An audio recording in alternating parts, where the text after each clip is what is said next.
On the evening of September 9, 2013, 12-year-old Rebecca Sedgwick climbed atop a water tower located at an abandoned concrete plant. Rebecca was a victim of cyberbullying. After months of torment from 15 girls at school, she finally decided to heed the remarks made by her classmates and ended her own life by jumping from the tower. Guadalupe Shaw was the ringleader of the other girls that tormented Rebecca. Shaw and another girl found responsible for Sedgwick's death were arrested and charged with a third-degree felony of aggravated stalking. Rebecca is only one of dozens of suicides in the past 3 years that can be attributed in part to cyberbullying. This growing rate of cyberbullying connected with teen suicides only has raised the question of whether or not the First Amendment protects this type of speech. If a 12-year-old girl feels so trapped by the cruelty of others' malicious words, then action must be taken to hold them accountable. If someone is found responsible for cyberbullying that leads to serious injury, they should not be protected under the First Amendment's right to freedom of speech and should be held accountable for their actions.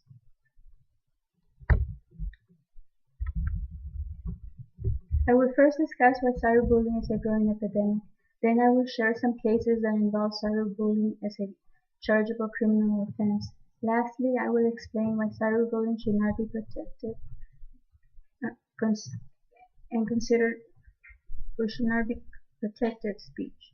To begin, cyberbullying has become a growing epidemic in recent years. This upcoming generation is being raised in an age of technology. There are smartphones, Facebook, texting, and a number of other sources for people to communicate with one another in an almost anonymous way. As technology and social media grow, then so do the outlets for cyberbullies. According to the Cyberbullying Research Center, about 20% of students have admitted to cyberbullying others in their lifetimes. This includes posting mean comments and spreading rumors online. There have been a number of programs implemented in schools to try to combat the growing issue of cyberbullying and to raise awareness for it. Though a North Shore social noted that these campaigns, no matter how well-meaning, can only go so far. Justin Patchen of the Cyberbullying Research Center says that it's easy to recognize situations where there is order and where there is chaos in relation to bullying. What's hard to define, though, is the in-between, Patchen states. The growing issue at this time is that while cyberbullying is becoming an increasing problem, there is not enough regulation on the problem itself. As cyberbullying increases, so does the presence of cases in relation to the growing problem. According to the Cyberbullying Research Center, there are now 49 states that have anti-bullying laws, which are up from 20 in 2003. Currently, New York has the strictest laws on cyberbullying after Jamie Rodemeyer, a Buffalo freshman who committed suicide after being relentlessly bullied for being gay. There was a greater desire to have stricter regulations.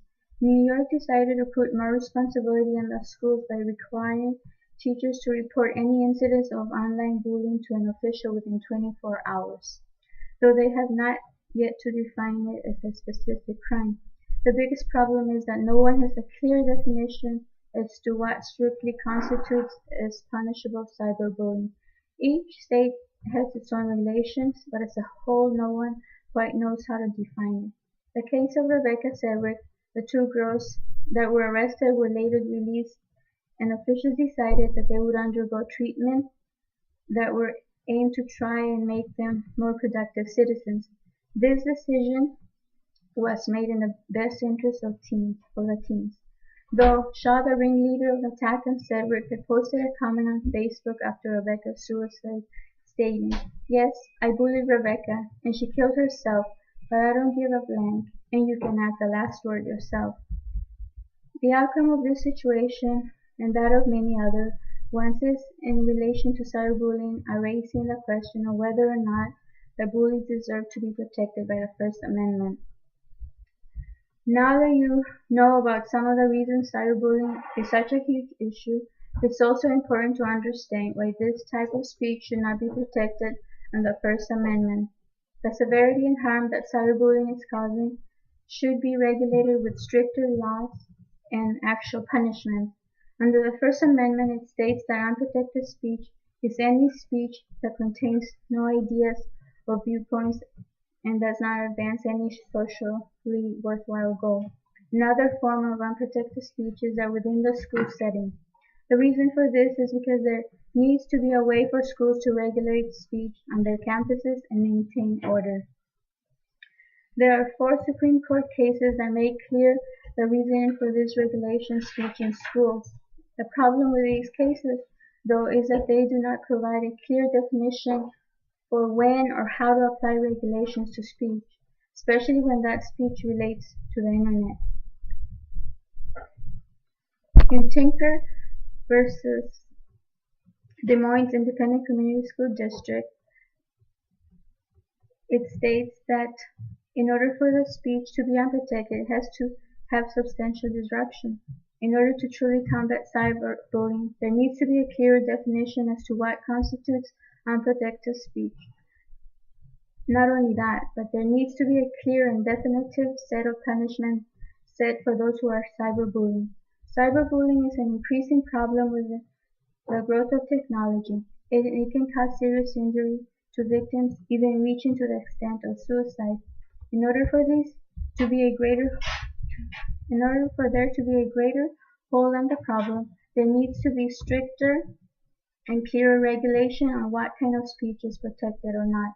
Rebecca Sedgwick, Tyler Clementine, Ryan Halligan, Megan Meyer. These are just a few names in the growing number of teens that are taking their lives after being victims to cyberbullying. This is an epidemic.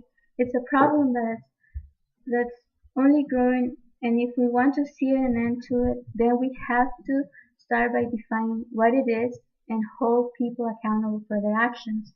As a parent, cyberbullying is something that worries me a lot. Are you willing to stand up with me against cyberbullying?